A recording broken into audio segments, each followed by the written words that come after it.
Howdy out there, folks. Today we're going to take a look at the 4K Blu-ray release of 1987's The Untouchables, a film directed by Brian De Palma and lensed by, I believe, Steve Barham is his name, which I had to look up because I had the assumption that Vilmos was the lenser on this, and in fact he is not.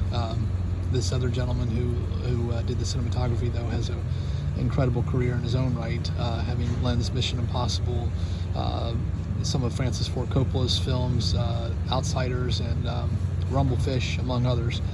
Of course, it stars Kevin Costner, Robert De Niro, and Andy Garcia, and then, of course, great character actor, the nebbish and wonderful, goodness, what is his name? Now I'm drawing a blank, but you'll have to forgive me. He, of course, was terrific, this gentleman, in Starman as well, among many others, including, what was it, Deep Cover as well. It's a really interesting movie.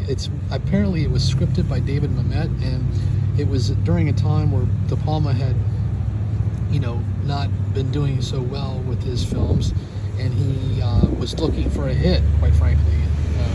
And he found this screenplay by David Mamet, and while the subject matter wasn't terribly interesting to him, he did like the screenplay, and he also really liked getting Robert De Niro to play Al Capone. And I think that what's interesting, if you go into the special features, I believe the gentleman Bob Hoskins was originally hired to play Al Capone in this movie, and while he's a Brit, and apparently he would have had to conceal his British accent, he's a great actor, and I wonder what he would have done with the part. But I think Robert De Niro obviously was quite good in it, and really owned the role. And he made some just really interesting character decisions during the mid-'80s. He did this, he did Angel Heart, among others. I want to think Cape Fear a few years after that. I think he did some really good work in the mid to late 80s and early 90s. But I digress. The movie itself is just, of course, based on the TV show, loosely so, but it's just about Elliot Ness and his approach to taking down Al Capone, and it's a fascinating story. I haven't really researched the actual accounting of things from a factual standpoint, but at least the scaffolding and the meat of the story is true. They busted Capone on income tax evasion, of all things, not murder.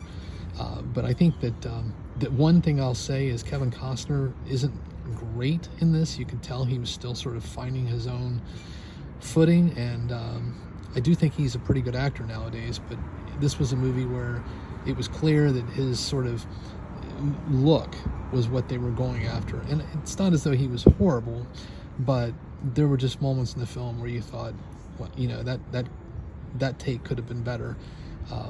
And I'm not sure if it was a combination of just perhaps the production being somewhat rushed, or Kevin not being quite sure of himself, but he just wasn't his best in this film.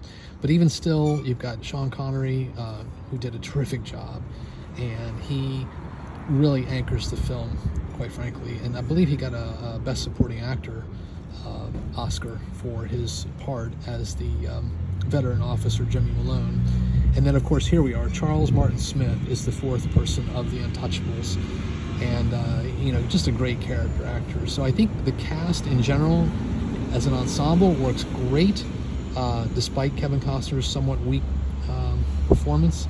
And it's a Brian De Palma movie, so it looks lovely. It's a very, very well shot, well executed film that's entertaining.